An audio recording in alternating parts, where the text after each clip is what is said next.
Let's turn our attention right now to digital assets and potential ways to invest in that space. JP Lee is with me, product manager over at Vaneck, launching a new ETF, right? Tell me a little bit about this one. You're excited about this?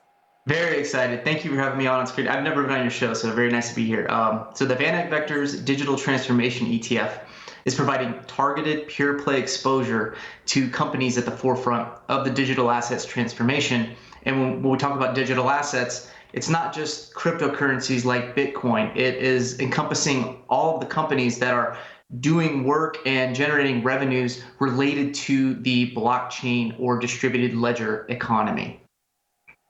DAPP, the symbol there, right? So we'll watch for that. And so it's not just Bitcoin, like you said. It's going to be some of the names, maybe even some names we know. What would be some examples if you wanted to expand it out a little bit so we can understand?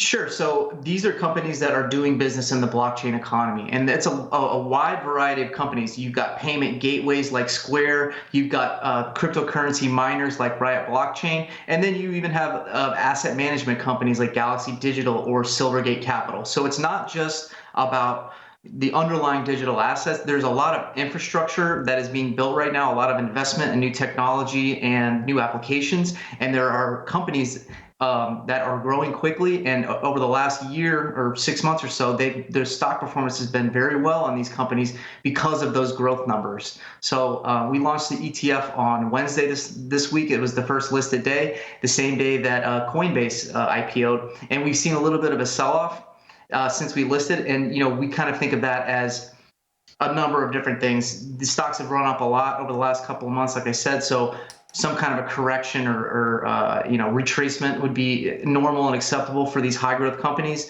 And then anecdotally, we see people maybe selling some of their non-Coinbase stocks to get into the Coinbase IPO. So it's a very exciting industry, and we consider these early movers to a long-term structural growth story that we see developing.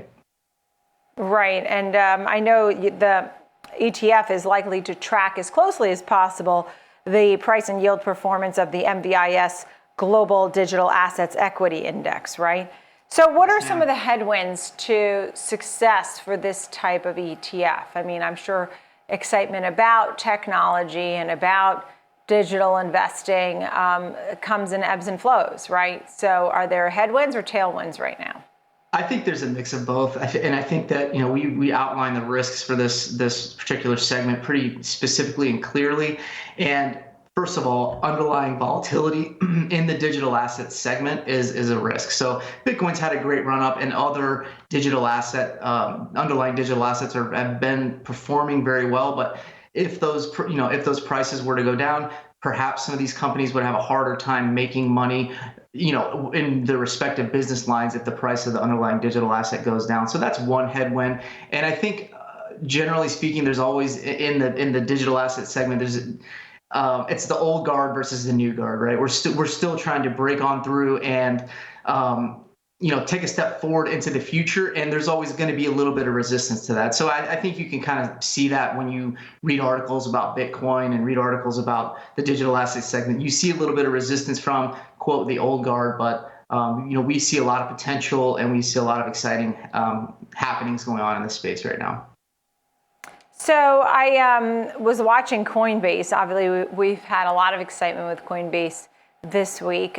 What does something like an IPO like Coinbase bring to you and the nation as we're learning about a whole new world? And is this kind of stock in the ETF? So Coinbase is very exciting because it came to market at a very high valuation, and it's a competing and going against the old guard. When you think about a company like NASDAQ, where the ETF is listed, or ICE, or any of these other traditional finance exchange companies, Coinbase is already playing hardball with those kind of companies. So that kind of excitement and that kind of it's a very big statement piece for Coinbase to come to market like that. Coinbase is not in the index or ETF at this time. The index was designed to include IPOs which meet the index requirements on a fast track cycle, because this is a very hot IPO market right now, and we did a lot of work designing, putting our thoughts into the index, and So there's a fast track mechanism. So Coinbase could potentially come into the index as early as next Friday if and only if it meets the indexer's rules for that fast track inclusion.